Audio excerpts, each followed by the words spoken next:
Hello po sa mga manonood natin, sa mga kalangga po natin, sa mga tita na sumusuporta. Itong video pong ito, hindi ko po alam kung paano ko sasabihin, pero alam ko, napapansin nyo na gusto ko lang din po sabihin. Matagal ko na rin po itong tinago. Maging sa mga magulang ko, hindi ko po pinaalam dahil para hindi na rin po sila mag-alala. At tinuon ko na lang ang sarili ko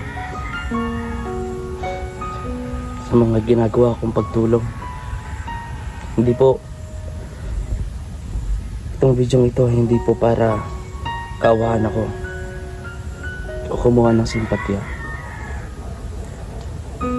Itong video ginawa ko po ay para ipaalam sa inyo na walay na po kami. Totoo po yun, walay na po kami ni Lian. Naging maayos po yung hiwalayan namin.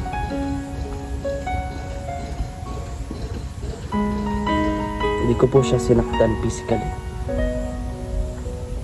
pero yung impact na sinaktan ko siya mentally. Ako po, madalas ako napagsalita ng mga masasama. Sa mga salita, kahit anong pigil ko, na kahit anong control ko, ay nakakapagbitaw ako ng mga hindi napag-iisipan na salita. Naabot pa nga sa punto po, diba, na nagpakamatay ako.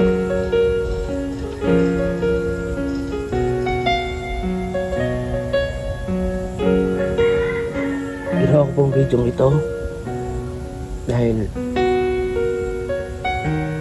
gusto ko po na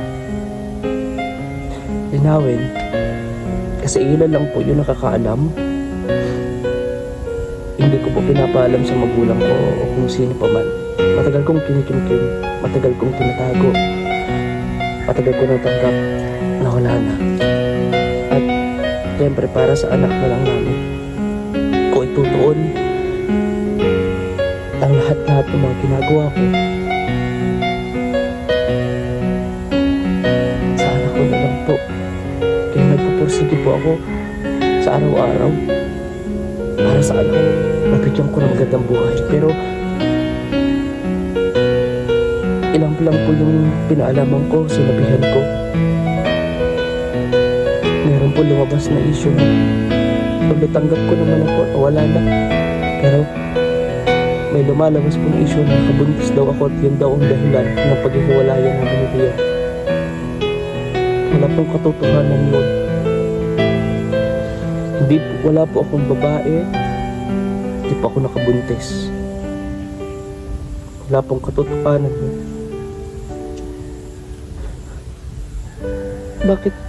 Bakit sa panahon to? Bakit sa mga oras na to may mga tao pang naghihilap pa baba kahit nasa baba na? Bakit gagawin pa ako ng kwento? Wala akong babae. Wala akong tinadalang babae. Hindi ako nakabuntis. Kung meron ba, pakita nyo. Pakita ninyo sa mga gumagawa ng issue na yan. Tahimik na po yung buhay ko at tanggap ko na po na wala na yung pamilya ko. Pero sana po magumagawa naman po ng issue.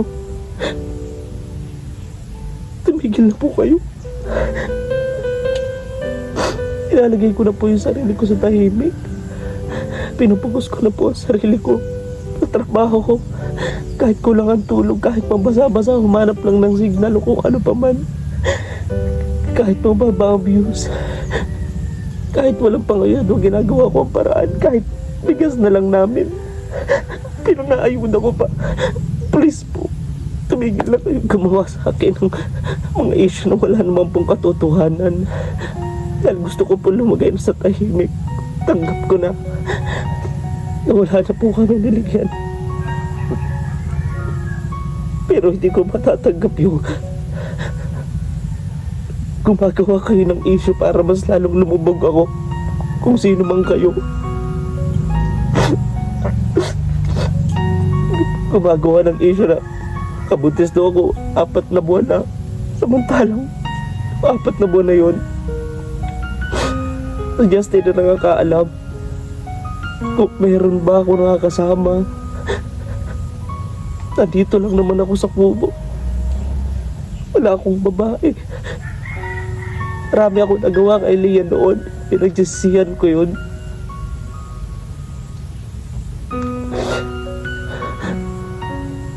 Marami akong mga salitang nabitawang masasakit.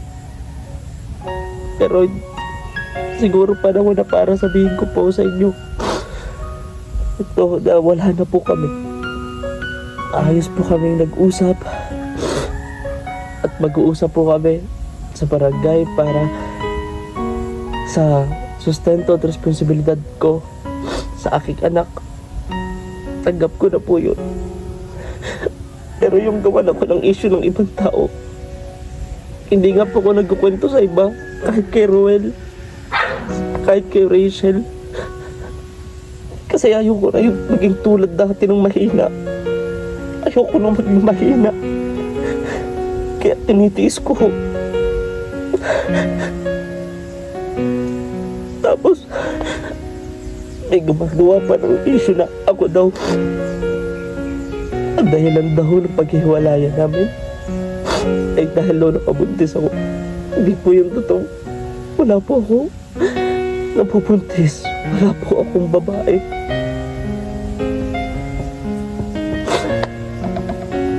Alam po yan, hanggang ngayon merong access yan sa Facebook ko, sa messenger ko. Wala po ako babae. Umabot lang sa punto siguro talaga na hindi na kaya niliyan ang mga problema.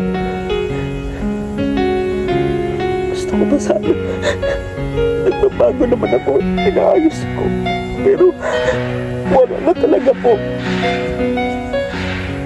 Wala na talaga. At kahit tanggap ko naman na po, kaya mo panood to niliyan, patawarin mo ako sa lahat.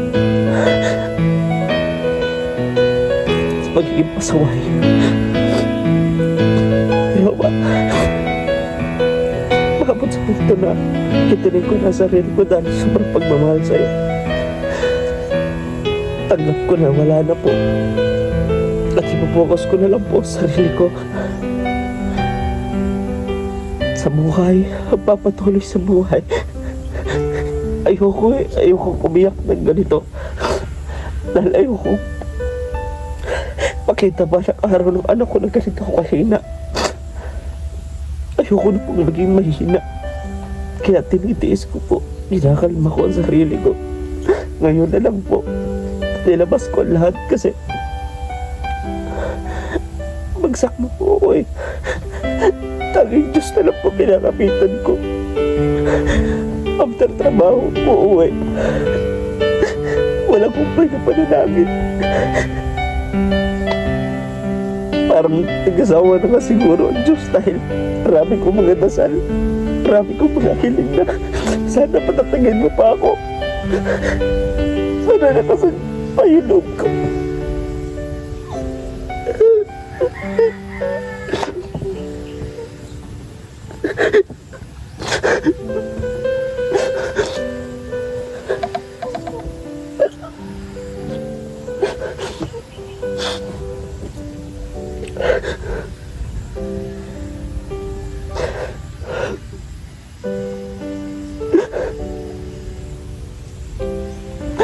Wala ako.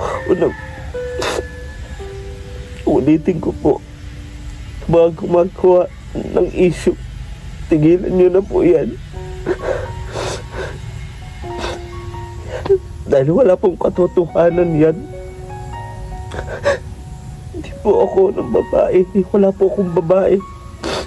Hindi po ako nakabuntis. Hindi po yung nagraspan ng paghihiwalayan namin ni Lian. Na nakabuntis ako, hindi po.